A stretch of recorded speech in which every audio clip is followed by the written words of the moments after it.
So hello everyone, welcome to my YouTube channel, and today we are going to discuss about the oversoul. So let's begin with our oversoul. Yes, which is then present in our females. And let's begin. I'm very excited for today's class because I have got like some good knowledge. So in that picture you guys can have an idea that how the oversoul look like. It's like something it's round, and it's like something the edges and the lines, and this is like sperm cell this side we have. So I hope you got an idea, right? So yeah, wait. Okay, great. So, starting with the overcell, let's talk about the formation of the overcell, that how it is actually formed.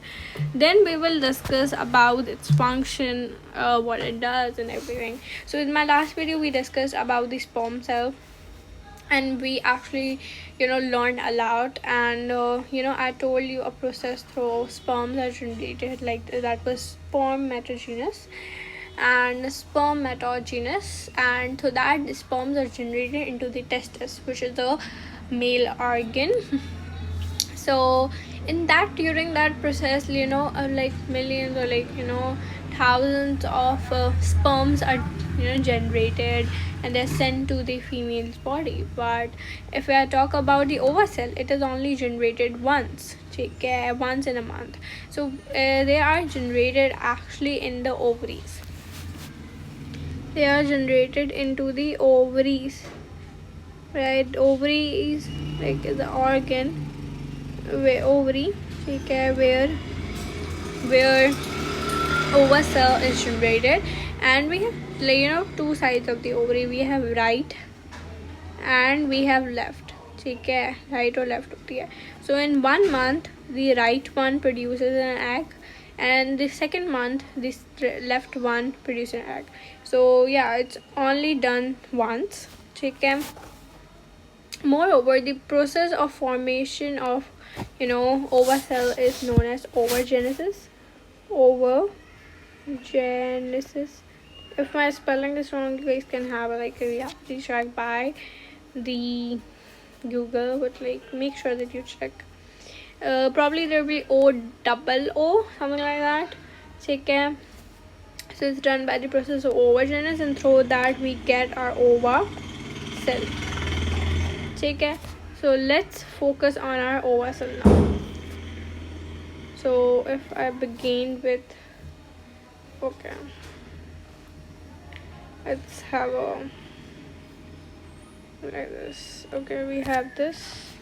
Its ova cell is like something like this only, and then we'll have something, the layers. While if you're like, please, whatsoever I'm like teaching you guys, do you guys need to note it down? These things are very important. Okay.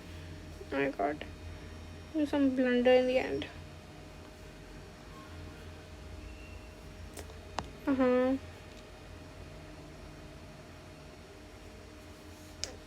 I like it.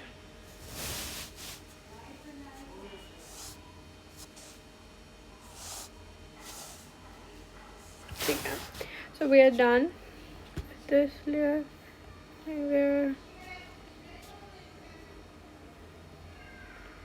We're like, don't judge my diagram, guys. Don't, please. And then we have some mitochondria to here.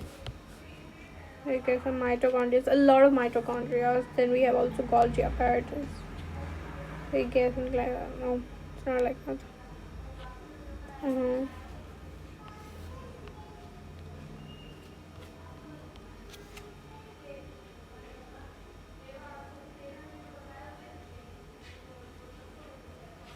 Something like that. It's a Golgi apparatus. Okay.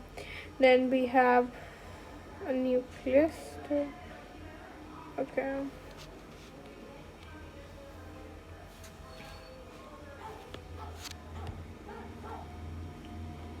Then we also have a nucleus. Okay, we have a chromosome DNA into it. Okay. A diagram sucks now. Oh. Okay, we have fine. We have something like that. Okay. Then we have some, granules here. Yolk granules. What? So. Fine. Alright. Can I just add it on? Then we have some yolk granules. Can I just write? Oh my god, what's the problem with having? I don't know if I need to make mine own. It's like so disturbing now.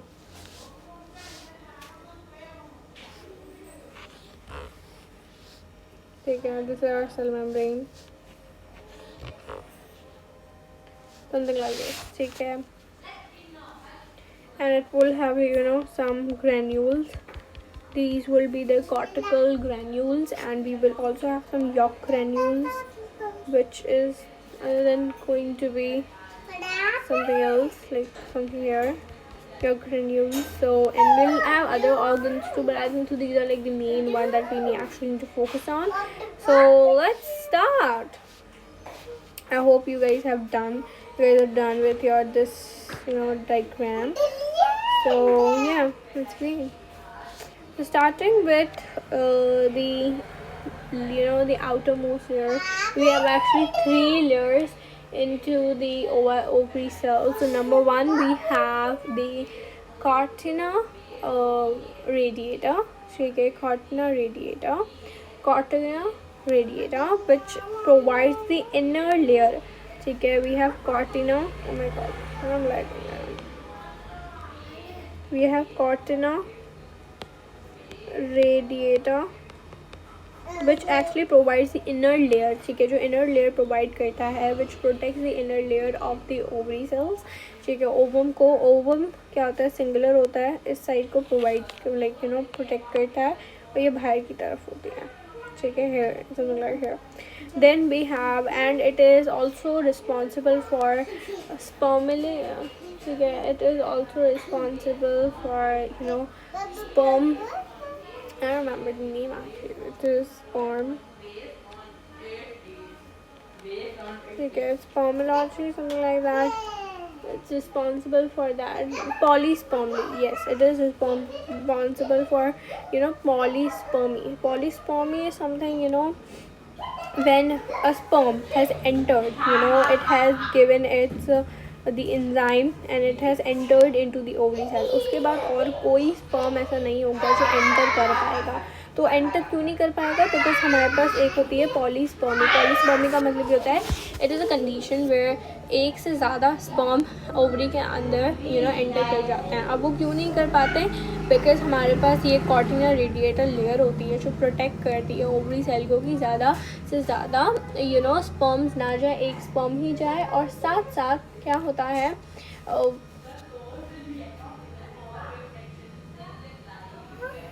that's it. We have something and it helps in that.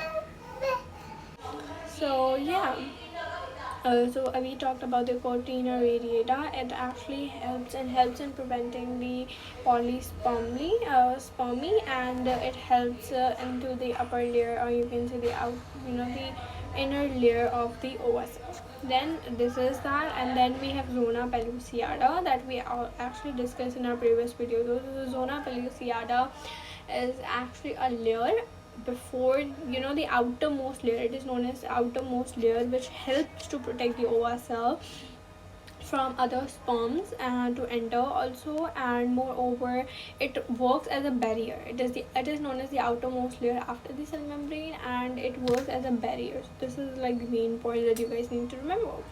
Then we have zona pellucida, and after that we have our cell membrane. Everybody knows the work of the cell membrane. This is our zona pellucida.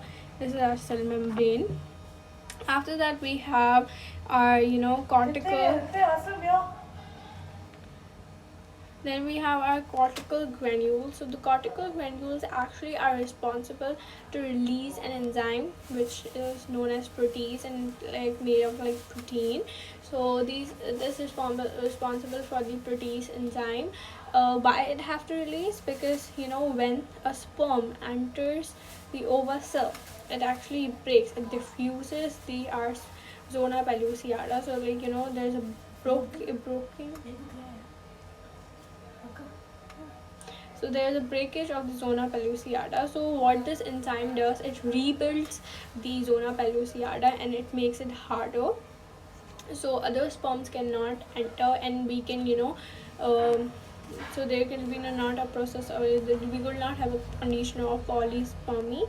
So yeah, it has the work of our cortical granules. Then we have yolk granules. Yolk granules are actually responsible for giving nourishment to the zygote.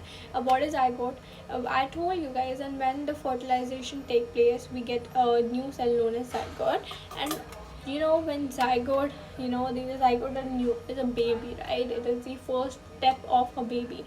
After that zygote we get embryo. So जो embryo होता है, the second step, उसको nourishment चाहिए होती है, उसको energy चाहिए होती है. तो जो yolk होता है ना, वो rich होता है, yolk granules होते हैं वो rich होते हैं in protein and fats. तो उसको nourishment provide करता है, उसे energy provide करता है उसकी growth के लिए. ठीक है, I hope it's clear. Then after that we have nucleus. So nucleus actually has 23 chromosomes. The haploid we discussed in our previous video too. It has 23 chromosomes, and when the process of the fertilization, we have and